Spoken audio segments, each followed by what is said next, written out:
آئیے اب سلطان صلاح الدین ایوبی کی کہانی بھی سنتے ہیں۔ یہ اسلام کا مجاہد اعظم، یہ حلال اور صلیب کی جنگوں کا ہیرو، اور جس پہ امت اسلامیہ کو آج بھی ناز ہے۔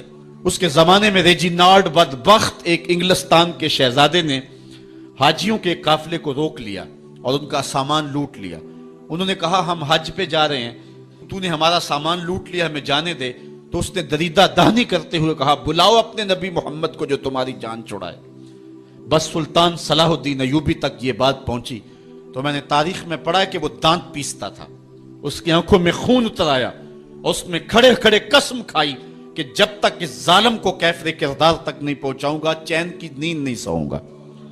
پھر پونے 2 سال کا عرصہ آپ سلطان صلاح الدین ایوبی کی زندگی دیکھے، جنگی مہموں کو ترتیب دیتا رہا، دن رات اس نے ایک کر دی، نیند قریب نہ آنے دی۔ جب نیند بہت زیادہ تنگ کر دی تو پھر وہ خیمے کی چوب کے ساتھ ٹیک لگا کے کھڑے ہو کر کے اپنی آنکھوں کی آگ بجھا لیتا، اور پونے 2 سال کا عرصہ اس نے چارپائی پہ لیٹ کے نہیں دیکھا۔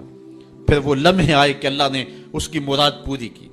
انگلستان کے شہزادے لائن میں کھڑے تھے، اس نے شاہ گاما کو اپنی کرسی دی اور ساتھ کہا ہم جس کو کرسی دیتے اسے امان دیتے ہیں۔ پھر اس نے اس کے جو نائٹس تھے ان کو آب خورے دیے، ان میں پانی دیا، کہا جس کو ہم پانی دیتے ہیں اس کو امان دیتے ہیں۔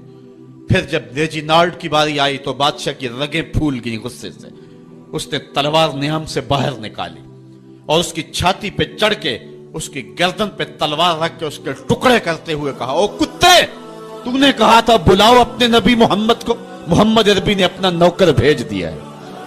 اور اس طرح اس ریجینالڈ کتے کے 2 ٹکڑے کر کے رکھ دیے۔ یہ ہماری تاریخ ہے، یہ روشن تاریخ ہے۔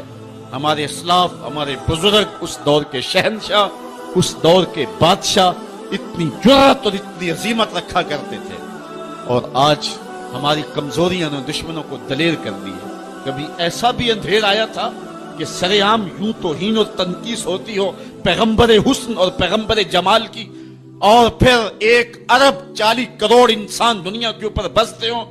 یہ بھی زمانے نے دن دیکھنے تھے تو امت مسلمہ کی موت واقع ہو جائے اگر حضور علیہ السلام کی توہین باقی رہتی ہے۔ اس لیے امت کو پوری قوت کے ساتھ کھڑا ہونا ہے۔